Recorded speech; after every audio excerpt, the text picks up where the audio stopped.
তখন ওমর রাদিয়াল্লাহু তাআলা আনহুর একজন প্রশাসনিক কর্মকর্তা রাসূলের একজন সাহাবী আবু মুসা আশআরী রাদিয়াল্লাহু আনহু ওমরের কাছে একটা চিঠি লিখেছেন, আপনি হলেন খলিফা, আমরা হলো প্রাদেশিক শাসনকর্তা, আপনি কেন্দ্র থেকে কোনো নির্দেশ দিলে ওইটার সন তারিখ না থাকার কারণে আমরা এটাকে প্রয়োগ করতে পারি না।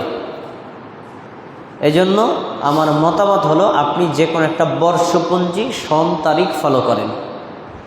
এই চিঠি ওমর রাদিয়াল্লাহু তাআলা আনহুকে পাঠিয়েছেন।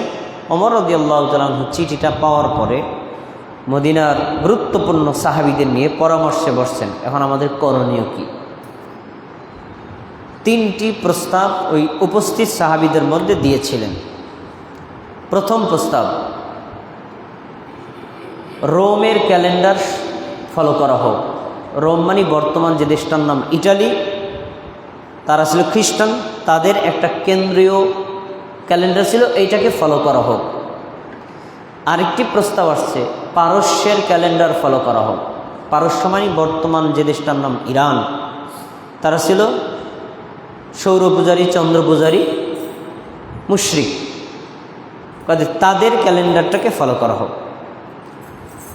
আরেকটি প্রস্তাব এসেছে, না মুসলিমরা খ্রিস্টানদের অথবা অগ্নিপূজকদের ক্যালেন্ডার ফলো করবে কেন, মুসলিমরা নিজেরাই একটা ক্যালেন্ডার চালু করবে।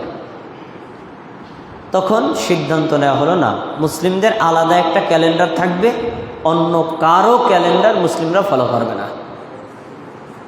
গেল প্রথম সিদ্ধান্ত। দ্বিতীয় সিদ্ধান্ত, এই যে ক্যালেন্ডারটা চালু করব, এটার প্রথম সন গণনা করা হবে কোন সন থেকে। সেখানে এসেছিল 4টি প্রস্তাব। প্রথম প্রস্তাব, রাসূলের জন্ম সন থেকে শুরু করা হোক। বাংলাদেশের হুজুরদের যদি দায়িত্ব দেওয়া হইতো, তারা বলতো হ্যাঁ ঠিকই আছে, রাসূলের জন্ম মিলাদ থেকে শুরু করুক, মিলাদ করতে সুবিধা হইবে না, মিষ্টি খাইতে সুবিধা হইবে না। পরে 2 নম্বর প্রস্তাব ছিল, রাসূল সাল্লাল্লাহু আলাইহি ওয়াসাল্লাম যেই সাল থেকে নবুয়ত লাভ করেছেন ওই সাল থেকে গণনা শুরু হবে। 3 নম্বর প্রস্তাব ছিল, রাসূল সাল্লাল্লাহু আলাইহি ওয়াসাল্লাম মক্কা থেকে মদিনায় হিজরত করে এসেছিলেন যেই সন, ওই সন থেকে শুরু করা হবে। 4 নম্বর প্রস্তাব ছিল, আমাদের নবী যেই সালে মারা গেছেন, মৃত্যুবরণ করেছেন, ওই সন থেকে মুসলিমদের জন্য ক্যালেন্ডার শুরু হবে। এই 4 প্রস্তাবের মধ্যে সাহাবীরা বিবেচনা এনেছেন 3 নম্বর প্রস্তাব, বাকি 3টা প্রস্তাব বাদ দিয়ে দিয়েছেন। 3 নম্বর প্রস্তাব কি ছিল, হিজরি, আমাদের নবী মক্কা থেকে মদিনায় হিজরত করে এসেছিলেন যেই সনে, ওই সন থেকে শুরু হবে। কেন? এর কারণ সাহাবীদের দৃষ্টিতে আমাদের নবীর জন্ম, আমাদের নবীর নবুয়ত, আমাদের নবীর মৃত্যু, এই 3টার চাইতে হিজরতের ঘটনা ছিল বেশি গুরুত্বপূর্ণ। কেন এত গুরুত্বপূর্ণ? এর কারণ হিজরত করা ছিল ফরজ, ঈমান রক্ষার জন্য, জীবন রক্ষার জন্য, ইসলাম রক্ষার জন্য, দ্বীন রক্ষার জন্য। নিজের মাতৃভূমি ত্যাগ করে অন্য দেশে চলে যাওয়া কত বড় চরম ঈমানের পরিচয়। এই কাজটা রাসূল সাল্লাল্লাহু আলাইহি ওয়াসাল্লাম করেছিলেন, সাহাবীরা করেছিলেন। এজন্য তারা হিজরতকে সবচেয়ে বেশি গুরুত্ব দিয়ে বলেছেন, না এই হিজরতের সন থেকেই ক্যালেন্ডার শুরু হবে। এজন্য এটাকে কি সন বলা হয়? হিজরি সন। আচ্ছা, এবার কোন মাস থেকে হিজরি সনের প্রথম মাস হিসেবে গণনা করা হবে, এটা নিয়ে উপস্থিত সাহাবীদের নিয়ে পরামর্শ। সেখানে প্রস্তাব এসেছিল 3টি। 1 নম্বর প্রস্তাব, রাসূল সাল্লাল্লাহু আলাইহি সাল্লাম মক্কা থেকে মদিনায় হিজরত করে এসেছিলেন যেই মাসে, ওই মাসটা ছিল রবিউল আউয়াল মাস। তাহলে তারা বললেন ঠিক আছে, এই মাস থেকে প্রথমে গণনা করা হোক। বাংলাদেশের হুজুরদের দায়িত্ব দিলে এইটাই প্রথম, এইটাই সিলেক্ট, পেয়ে গেছে মিলাদ, এইটাই সিলেক্ট। 2 নম্বর প্রস্তাব, রমাদান মাস থেকে হিজরি ক্যালেন্ডারের প্রথম মাস হিসেবে গণনা করা হবে। কেন? এই মাসে কোরআন নাজিল করা হয়েছে। 3 নম্বর প্রস্তাব, মুহররম মাস হবে হিজরি সনের প্রথম মাস। এই 3টি প্রস্তাবের মধ্যে সাহাবীরা প্রথম 2টা প্রস্তাব বাদ দিয়া 3 নম্বর প্রস্তাবটাকে গ্রহণ করছেন, সেটা হলো মুহররম মাস হবে হিজরি সনের প্রথম মাস। এবার প্রশ্ন, সাহাবীরা রমজান মাসটাকে ধরলেন না, রবিউল আউয়ালকে ধরলেন না, বরং তারা কি ধরেছেন হলো মুহররম। কেন মুহররম মাস ধরেছেন?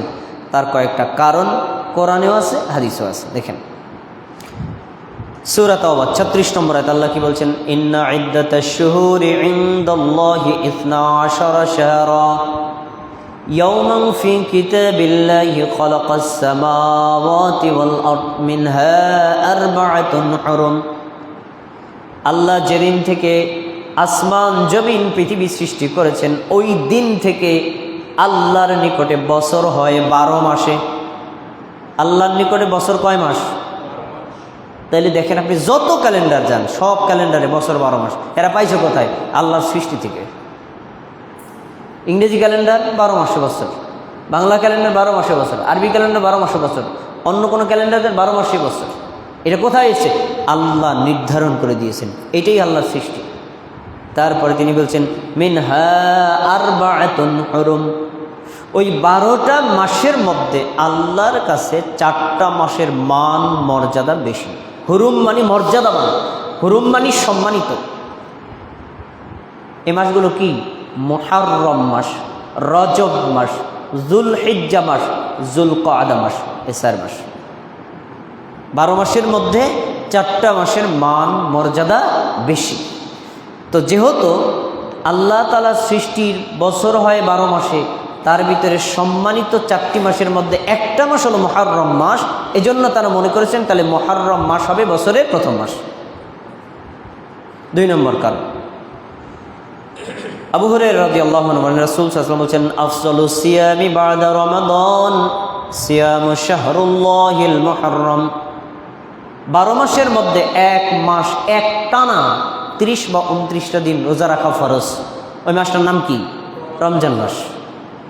তো ফরজের সাথে তো নফলের কোনো তুলনাই হয় না, এটা সবচেয়ে গুরুত্বপূর্ণ। আচ্ছা, এই ফরজ রমজান মাসের রোজার পরে যত নফল রোজা আমরা রাখি তার মানে আফজলুস সিয়াম সিয়ামু শাহরুল্লাহিল মুহররম, নফল রোজার মধ্যে সবচাইতে গুরুত্বপূর্ণ ফজিলতপূর্ণ মানসম্পন্ন রোজা হলো আল্লাহর মাস মুহররমের রোজা। শব্দটা খেয়াল করেন, শাহরুল্লাহ, আল্লাহর মাস। 12টা মাসই আল্লাহ, কিন্তু আল্লাহর নবী হাদিসে 12 মাসকে আল্লাহর বলেন নাই, কিন্তু এই হাদিসে মুহররম মাসকে কি বলেছেন? আল্লাহর মাস। তাহলে এই মাসের মর্যাদা বেশি। এই জন্য সাহাবীগণ সিদ্ধান্ত নিয়েছেন যে এই হিজরি সনের প্রথম মাস হবে মুহররম মাস। বর্তমানে মুহররম মাস চলছে। এই মুহররম মাসের রোজার ফজিলত একটা আপনারা জানলেন, নফল রোজার মধ্যে সবচেয়ে দামি রোজা হলো মুহররমের রোজা। এই বছর রোজা কোন তারিখে রাখবেন? আজকে হলো মুহররম মাসের 3 তারিখ, আগামী শুক্রবার জুমার দিন হলো 10 তারিখ। তো 10 তারিখে একটা রোজা রাখবেন। এই রোজা ইহুদিরাও রাখে, খ্রিস্টানরাও রাখে। তাহলে ইহুদি ও খ্রিস্টানদের রোজা আর আপনার রোজার মধ্যে পার্থক্য হবে কি? তারা রাখবে একটা, আপনি রাখবেন কয়টা? 2টা। কোন দিন? শুক্রবারের আগের দিন, মানে 10 তারিখের আগের দিন 9 তারিখ, অথবা 9 তারিখে রাখতে পারেন নাই, তাহলে 10 আর 11 তারিখ। কেউ যদি চায় একটা না 3টা রাখবে তাও রাখতে পারে, এতে কোনো সমস্যা নাই। যদি কেউ মুহররম মাসের রোজা রাখে তার ফজিলত কি? নবী সাল্লাল্লাহু আলাইহি ওয়াসাল্লাম হাদিসে উল্লেখ করেছেন, قال رسول الله صلى الله عليه وسلم صيام يوم عاشوراء। আল্লাহ রাসূল সাল্লাল্লাহু আলাইহি ওয়াসাল্লাম বলেছেন আশুরার দিনের রোজার ফজিলত হলো আহতাসিবু আলাল্লাহ, আমি আল্লাহর কাছে আশা করি, আইয়ুকাফিরাস সানাতাল্লাতী ক্বাবলা, আল্লাহ তাবারাকা ওয়া তাআলা একটা দিন রোজা রাখলে তার 1 বছরের পাপ ক্ষমা করে দিবেন। সুবহানাল্লাহ। মুহররম মাসের 10 তারিখে একদিন যদি রোজা রাখেন, গত বছরের মুহররমের পর থেকে এই বছরের মুহররম পর্যন্ত একটানা 1 বছরে আপনার দ্বারা যে সকল ছোট ছোট গুনাহ, সগীরা গুনাহ হয়েছে, মাত্র একটা রোজা রাখলে আল্লাহ আপনার 1 বছরের পাপ ক্ষমা করে দিবেন। সুবহানাল্লাহ। তাহলে আগামী জুমার দিন আমরা সিয়াম অবস্থায় থাকবো ইনশাআল্লাহ। এটা হলো মুহররম মাসের 10 তারিখ আশুরার দিন। আর পার্থক্য করার জন্য তার আগের দিন বৃহস্পতিবার অথবা আপনি শুক্রবার শনিবার 2 দিন রোজা রাখবেন। আচ্ছা, এখানে আমরা যে আলোচনা করছিলাম, সাহাবায়ে কেরাম মুহররম মাসকে প্রথম মাস হিসেবে গণনা করেছিলেন কেন? এই কোরআনের আয়াত এবং হাদিসের আলোকে মুহররম মাসের গুরুত্ব থাকার কারণে। এবার আসুন,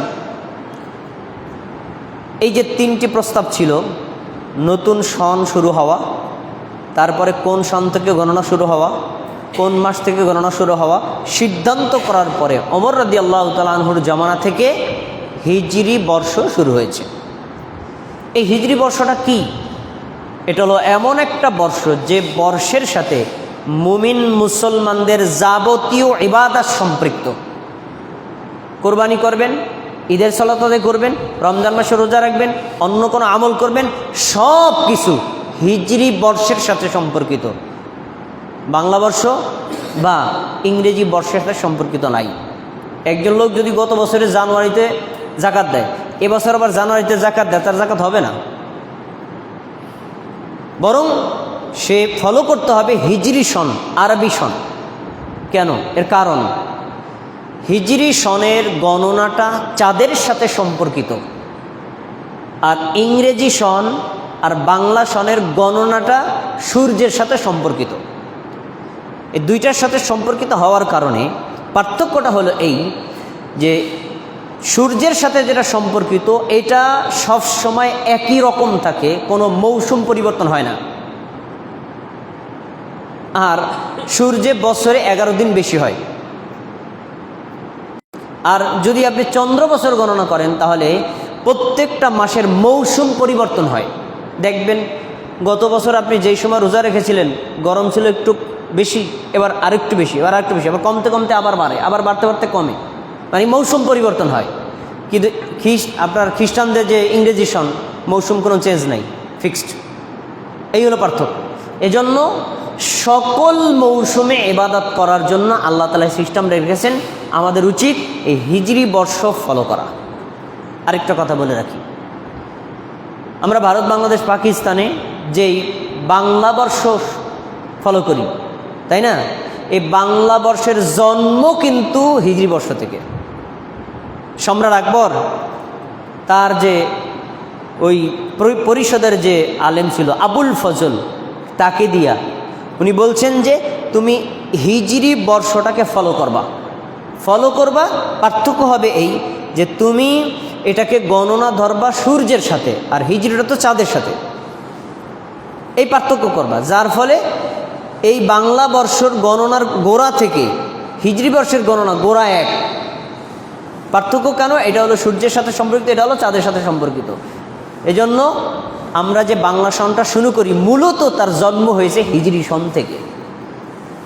এজন্য আমাদের উচিত হবে সর্বক্ষেত্রে আমরা হিজরি সনটাকে খেয়াল রাখব। মনে রাখেন, এই নতুন হিজরি বর্ষ শুরু হয়েছে 1448 হিজরি সনের আজকে প্রথম মাস মুহররম মাসের 3 তারিখ। কিন্তু দুঃখের বিষয় আমরা সব সময় ফলো করি কোন ক্যালেন্ডার? ইংরেজি ক্যালেন্ডার। যদি এটা ইংরেজি ক্যালেন্ডার হতো তাহলে কোনো সমস্যা ছিল না, কিন্তু আসলে ইংরেজি ক্যালেন্ডার না, বরং এটা হলো খ্রিস্টানদের ক্যালেন্ডার। ইংল্যান্ডের পোপ অষ্টম গ্রেগরি, একজন খ্রিস্টান পোপ, এটাকে শুরু করেছিল। এখন তো এটা সারা পৃথিবীতে চলতেছে, মুসলমান অমুসলমান সবাই এটা ব্যবহার করে। তা আমাদের উচিত হবে আমরা মুসলিম হিসেবে জাতীয় সত্তা রক্ষার জন্য আমরা হিজরি বর্ষ ফলো করবো ইনশাআল্লাহ। ভাইয়েরা আমার, এবার আসুন আমরা একটু সংক্ষিপ্ত পরিসরে মুহররম মাসের 10 তারিখে আমরা যে রোজা রাখি, আমাদের রোজা রাখার উদ্দেশ্য আর আমাদের সমাজে যারা রোজা রাখে তাদের উদ্দেশ্যের মধ্যে ভিন্নতা আছে কিনা? আছে। জেনে রাখেন, ইবাদতের ক্ষেত্রে যদি উদ্দেশ্য ভিন্ন হয় হুকুমও ভিন্ন। উদ্দেশ্য যদি সহি হয় আমলও সহি, নেকিও পাবেন। উদ্দেশ্য যদি গলত হয় তাহলে আমলটা বাতিল হয়ে যাবে, নেকি থেকে আপনি বাতিল হয়ে যাবেন। মুহররম মাসের 10 তারিখে আমাদের দেশের লোকজন রোজা রাখে কেন? রাসূলের